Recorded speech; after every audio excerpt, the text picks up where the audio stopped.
6 minus 7 equals negative 1. 7 minus 6 equals 1. 1 times negative 1 equals negative 1. But this answer is not correct because according to the order of operations, we must solve parentheses, then exponents, then multiplication and division, and finally addition and subtraction. Remember, if in any expression we have both multiplication and division present, we must work from left to right, and same applies to addition and subtraction. Now let's rewind and solve this problem the right way.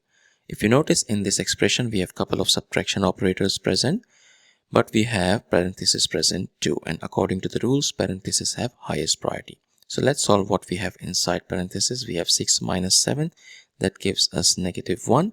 Our expression simplifies to 7 minus 6 times negative 1.